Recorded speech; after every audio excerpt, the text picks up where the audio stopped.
हमें क्वेश्चन में दिया हुआ है कि हमारे पास एक सॉलिड सिलेंडर है और चूंकि गिवन मटेरियल का बना हुआ है, कोई भी हो सकता है, जिसका वॉल्यूम फिक्स्ड है। ओके, तो वॉल्यूम फिक्स्ड है, एक बहुत इंपॉर्टेंट बात है, यहीं से हमारा क्वेश्चन स्टार्ट होता है। और हमें एक L/R का रेशियो इस टाइप से निकालना है कि moment of inertia about given axis, जो एक्सिस हमें गिवन है वो एक्सिस है ये वाली। तो इस एक्सिस का नाम लिख देते हैं C कुछ भी लिख दिया, और इस एक्सिस के about moment of inertia minimum आए। तो हमने अभी जस्ट पिछले वीडियो में देखा है कि इसका मोमेंट ऑफ इनर्शिया सीधे सीधे हम लोग यूज़ कर सकते हैं। ये मोमेंट ऑफ इनर्शिया C कितना होता है, तो होता है mL/12 प्लस mR/4। ये बहुत इंपॉर्टेंट रिजल्ट है जो सीधे याद रखना है। अगर आपको ये डेरिवेशन देखना है तो आप पिछले वीडियो में देख सकते हैं, ठीक है।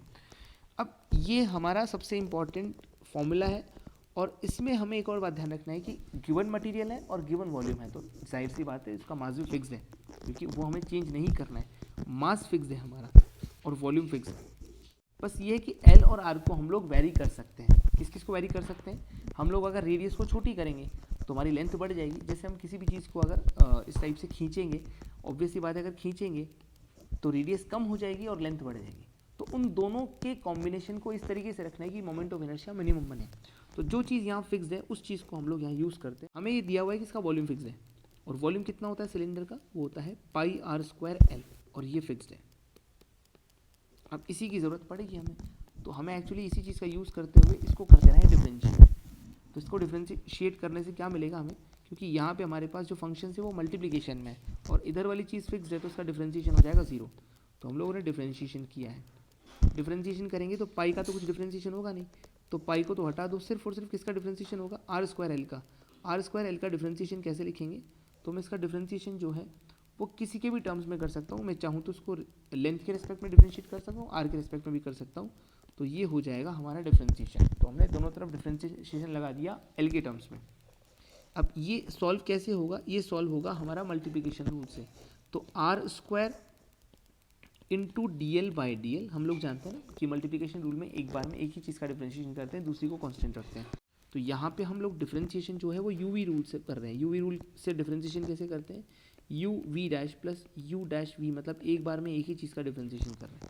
तो यहाँ डिफरेंशिएशन करते टाइम हमें ध्यान रखना होगा कि R² तो हमारा हो गया और L का डिफरेंशिएशन हो जाएगा DL/DL, क्योंकि DL तो लिखा हुआ है ही।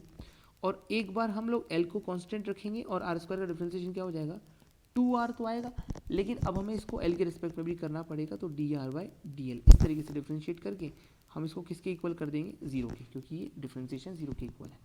यहाँ से पूरी तरह से काट पीट के अगर हम देखेंगे तो ये आएगा R² इक्वल टू -2LR और dR/dL। एक पावर कट गई तो यहाँ R बचा, तो यहाँ से dR/dL किसके इक्वल आया हमारा, ये आ गया हमारा एक्चुअली -R/2L के। तो जहाँ भी ज़रूरत पड़ेगी हम ये यूज़ कर सकते हैं।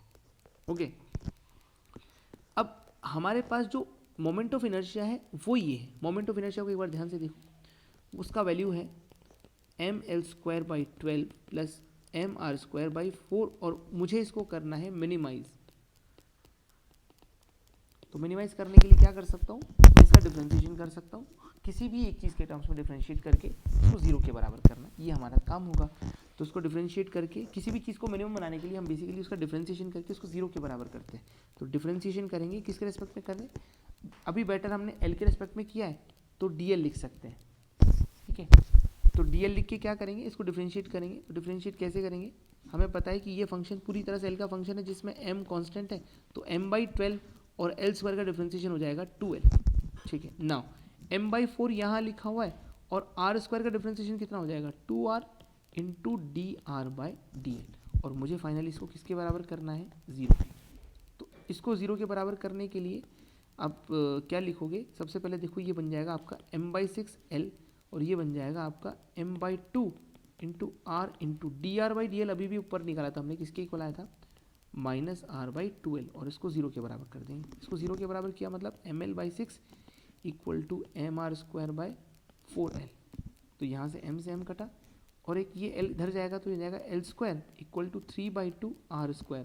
तो L/R का वैल्यू कितना आया, L/R का वैल्यू आएगा √3/2। ये एक बहुत इंपॉर्टेंट क्वेश्चन है जिसको आप ध्यान से देख सकते हो, ठीक है। Thank you.